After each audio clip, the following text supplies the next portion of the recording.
Questionable Ethics, Chapter 11, Economic Issues. Today marks one of the darkest days that I've ever experienced in my entire military career. All of the nightmares of war, the horrible, inhumane terrors of Black Mesa, and the crushing reality of my existence, all pale in comparison of what I have just discovered about my current predicament in this new world. For as of this morning, I have regrettably finished up the last of my food reserves, as I popped the last Skittle from the last Skittle packet into my mouth. I looked down at the empty MRE packet, and a wave of overwhelming dread took a hold of my body and plunged me into a state of irreversible depression. I had lasted 14 days on 3 24-hour rations, an amazing feat that even I couldn't believe. But now wasn't the time for celebration. Now was the time for panic. Nothing will ever be the same from this point on. My lips shall never be able to taste the sweet flavors of a U.S. military meal ready-to-eat ration ever again. Who knows how long it will be until my mind forgets what they taste like? A week? A month? Will I ever be able to remember they existed at all in my elder years if I stop eating them now? Will I ever feel the touch of a full plastic package of prepared military-sanctioned food? My life has been flipped upside down. The whole world as I know it is coming to an end. Reality itself is beginning to unfold around me.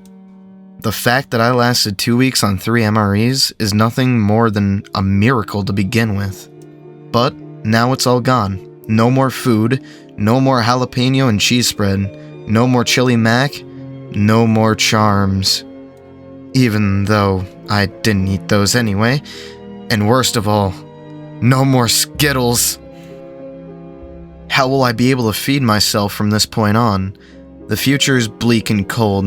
My life is collapsing all around me. What will I do? These were the thoughts running through my mind before I turned to my left and found my Colt 727 sitting by my side. I then realized something that was obvious, and as my hand came up from my side and smacked my cheek much harder than I intended, I snapped out of my delusions.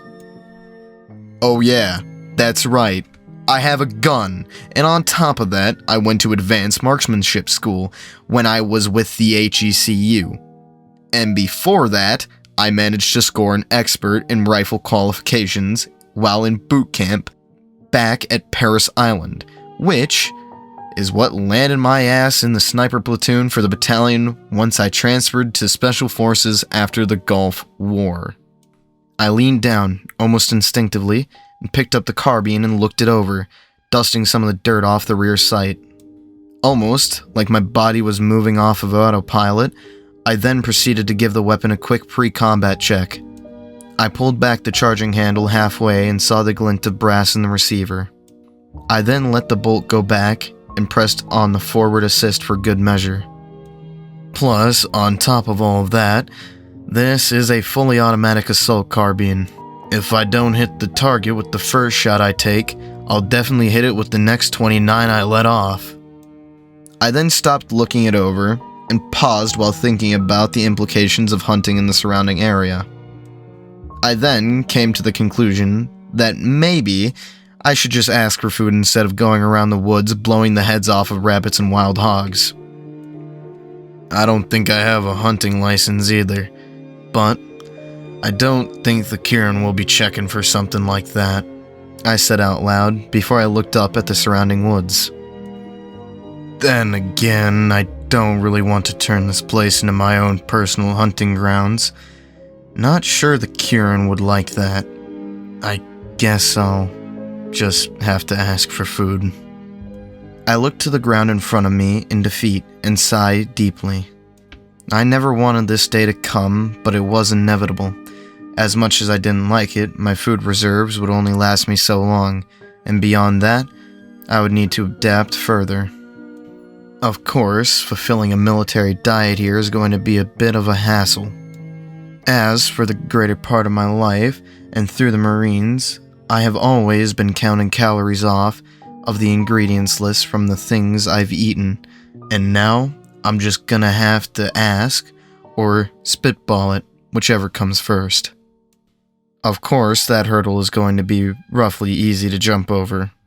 What isn't going to be easy is asking for food, which means I'm going to have to go into the Kirin village. Which means I now don't have the liberty of letting the Kirin come to me. I now have to go to them. I mean, I could totally ask Autumn to bring me food, but I ain't no fucking king. I ain't gonna have that poor Kirin spend her money on me.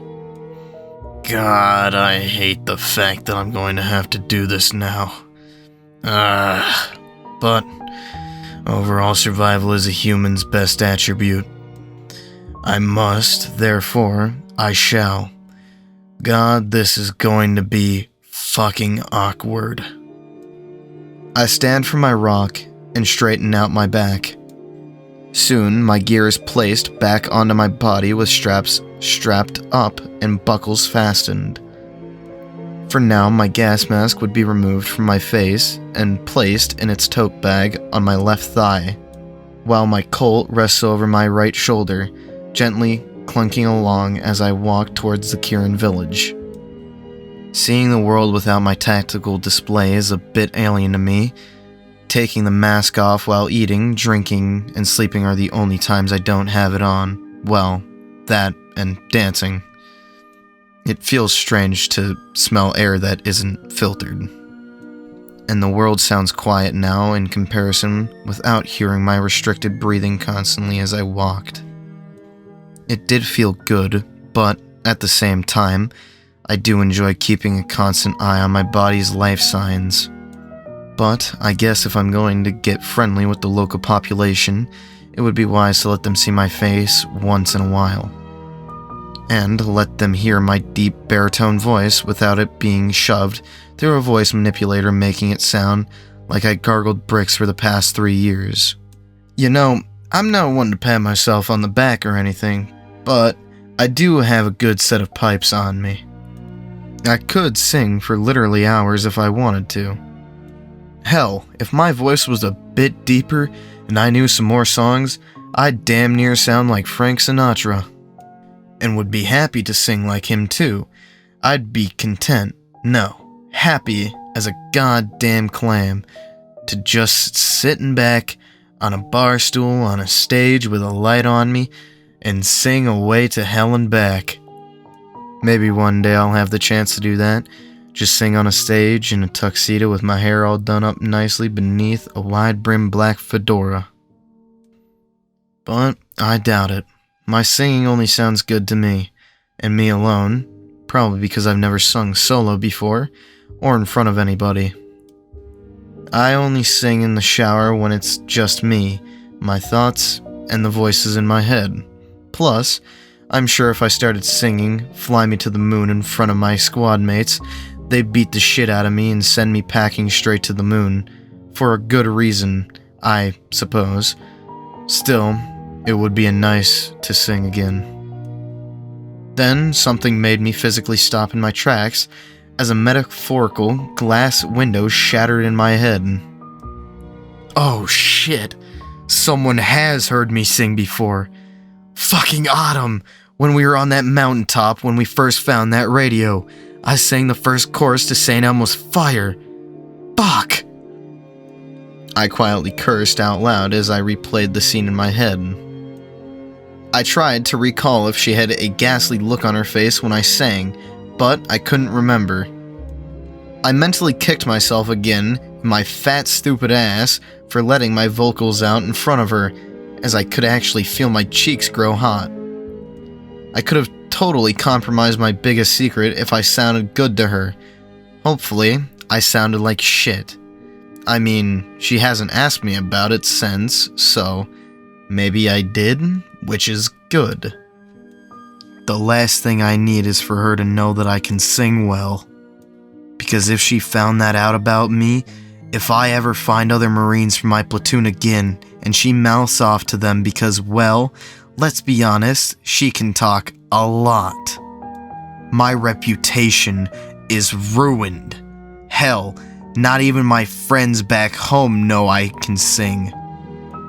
The only person that knows I can is my grandmother, but only because she caught me listening to music in my bedroom that one time I was visiting her. And I should really stop saying all of this out loud. I then quickly swivel my head about in a frantic fashion as I scan the area for those who might be listening. Luckily, I wasn't close enough to the village yet. I sigh and straighten myself out and continue forward, though I could have sworn I heard something rustling a bush behind me, but that could have been anything. A rabbit? A squirrel? Yeah, could have been anything.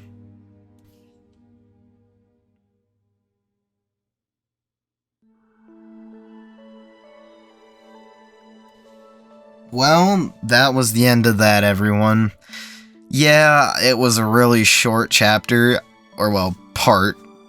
I'm sorry, I need to put it off for the next time because I need sleep, but